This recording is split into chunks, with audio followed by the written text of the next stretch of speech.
শুধু রবীন্দ্রনাথ বা রজনীকান্ত নয়, স্বাধীনতার আবেগকে সুরে কথায় বেঁধেছিল বহু কবি ও গীতিকার। তাদের গানের মাধ্যমে জ্বলে উঠেছে আবেগের মশাল। গান লেখা, গান গাওয়ার অপরাধে কারারুদ্ধ হতে হয়েছে ভারতবাসীকে, তবুও থেমে থাকেনি তাদের লেখনী।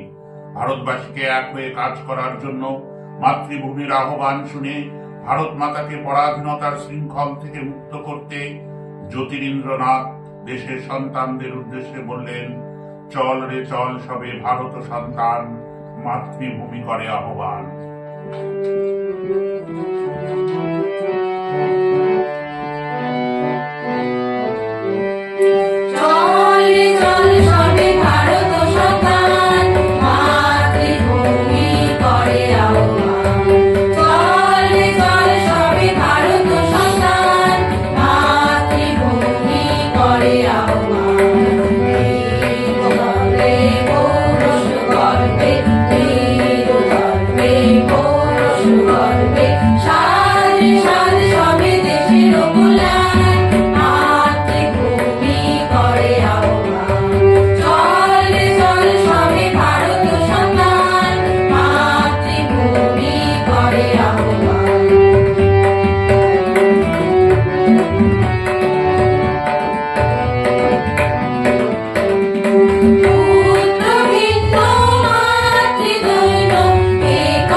জীবন করুণা।